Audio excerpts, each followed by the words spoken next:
ಒಗ್ಗಟ್ಟಲ್ಲಿ ಬಲವಿದೆ ಅಂತ ಹಾಕಿ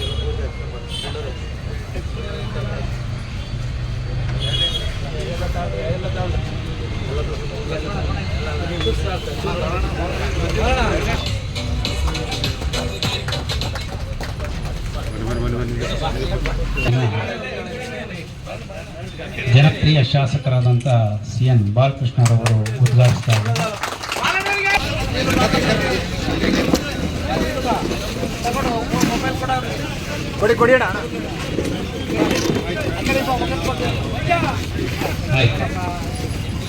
ವಡ್ರಳ್ಳಿ ರಾಜಣ್ಣ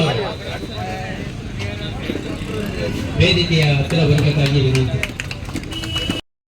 ಆಟೋ ನಿಲ್ದಾಣವನ್ನು ಉದ್ಘಾಟನೆ ಮಾಡಿರುವಂತಹ ಶುಭ ಸಂದರ್ಭದಲ್ಲಿ ನಮ್ಮೊಂದಿಗೆ ಆಸೀನರಾಗಿರುವಂತಹ ಪುರಸಭಾ ಅಧ್ಯಕ್ಷರು ಮಾಜಿ ಅಧ್ಯಕ್ಷರಾದಂತಹ ಮೋಹನ್ ಕುಮಾರ್ ಅವರೇ ಹಾಗೂ ನಮ್ಮ ಜಿಲ್ಲಾ ಸಹಕಾರಿ ಯೂನಿಯನ್ನ ನಿರ್ದೇಶಕರಾದಂತಹ ಒಕ್ಕಂಡಿ ರಾಜನ್ ಅವರೇ, ಈ ಒಂದು 3 ವರ್ಷಗಳಿಂದಲೂ ಕೂಡ ಅಲ್ಲಿ ಆಟೋದಲ್ಲಿ ಸೇವೆ ಸಲ್ಲಿಸಿರುವಂತಹ ಶ್ರೀತಾ ರಂಗಪ್ಪಣ್ಣವರೇ, ಅಧ್ಯಕ್ಷರಾದಂತಹ ಚಿಕ್ಕೇಗೌಡ್ರೆ, ಇವತ್ತು ನಮ್ಮ ಸೂಚನೆ ಮೇರೆಗೆ ಜವಾಬ್ದಾರಿಯನ್ನು ಹೊತ್ಕೊಂಡು ಇದನ್ನ ಒಂದು ನಿರ್ಮಾಣ ಮಾಡಲಿಕ್ಕೆ ನಮ್ಮ ಸೂಚನೆ ಮಾಡಿರುವಂತಹ ನಮ್ಮ ಬಾಬೂರವರೇ, ಮಂಜು ಅವರೇ, ಈ ಒಂದು ಆಟೋ ಚಾಲಕರು ಮಾಲೀಕರ ಸಂಘದ ಎಲ್ಲ ಉಪಾಧ್ಯಕ್ಷರು, ಕಾರ್ಯದರ್ಶಿಗಳು, ಅದೇ ರೀತಿ ವಿದ್ಯಾರ್ಥಿಗಳಿಗೆ ಒಂದು ಕಾಂಕ್ರೀಟ್ ನೆಲಹಾಸನ್ನು ಕೂಡ ಉದ್ಘಾಟನೆ ಮಾಡಿ ಬಂದಿದೆ.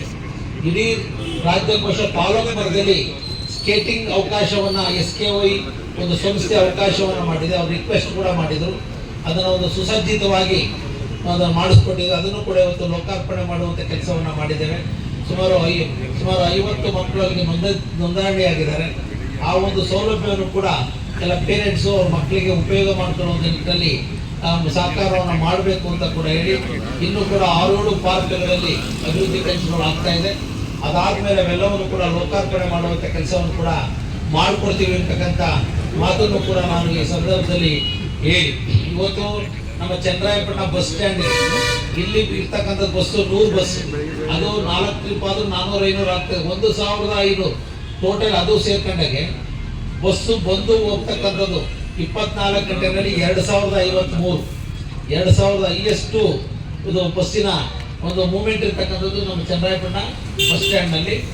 ಇದರ ಡಿಪೋ ಮತ್ತು ಇನ್ನಿತರ ಡೆವಲಪ್ಮೆಂಟ್ಸ್ಗೆ ಇವತ್ತು 1 ಕೋಟಿ ಅನುದಾನವನ್ನು ನೀಡಬೇಕು ಅಂತ ಮಾನ್ಯ ರಾಮಲಿಂಗಾರೆಡ್ಡಿ ಅವರಿಗೆ ಟ್ರಾನ್ಸ್ಪೋರ್ಟ್ ಮಿನಿಸ್ಟ್ರಿಗೂ ಕೂಡ ನಾನು ರಿಕ್ವೆಸ್ಟ್ ಮಾಡಿದ್ದೇನೆ. ಅದ್ರ ಜೊತೆಯಲ್ಲಿ ಹಾಸನ ಕಡೆಗೆ ಹೋಗ್ತಕ್ಕಂಥ ಕಾಂಪೌಂಡ್ ಹತ್ರ ಬಿಸಿಲಿನಲ್ಲಿ ನಿಂತ್ಕೊತಾ ಇದ್ದಾರೆ. ಬಿಸಿಲಿನಲ್ಲಿ ಅದಕ್ಕೂ ಕೂಡ 15 ಲಕ್ಷ ರೂಪಾಯಿ ಅನುದಾನವನ್ನು ನಮ್ಮ ಒಂದು ವ್ಯಾಪ್ತಿಯಲ್ಲಿ ಈಗ ಸ್ಯಾಂಕ್ಷನ್ ಮಾಡಿಸ್ತಕ್ಕಂಥ ಕೆಲಸನೇ ಮಾಡಿದ್ದೇವೆ.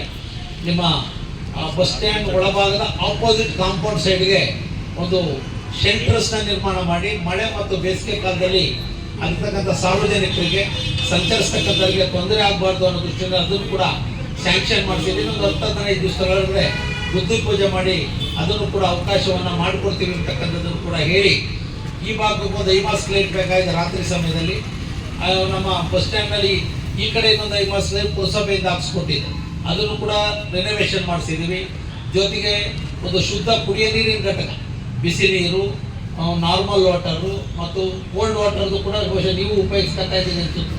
ಅದನ್ನು ಒಳ್ಳೆ ಒಂದು ತುಂಬ ಸುಸಜ್ಜಿತವಾದಂಥ ರೀತಿಯಲ್ಲಿ ನಿಮಗೆ ಅವಕಾಶವನ್ನು ಅದು ಅಲ್ಲಿಗೂ ಆಗ್ತದೆ, ನಿಮಗೂ ಆಗ್ತದೆ, ಎಲ್ಲರಿಗೂ ಅನುಕೂಲ ಆಗೋ ನಿಟ್ಟಿನಲ್ಲಿ ಅವಕಾಶವನ್ನು ಮಾಡಿದ್ದೀವಿ ಅಂತ ಕೂಡ ವಿಶೇಷವಾಗಿ ಹೇಳಿ, ನೀವೆಲ್ಲರಿಗೂ ಶುಭ ಹಾರೈಕೆಗಳನ್ನು ಸಲ್ಲಿಸಿ ನನ್ನ ಮಾತನ್ನು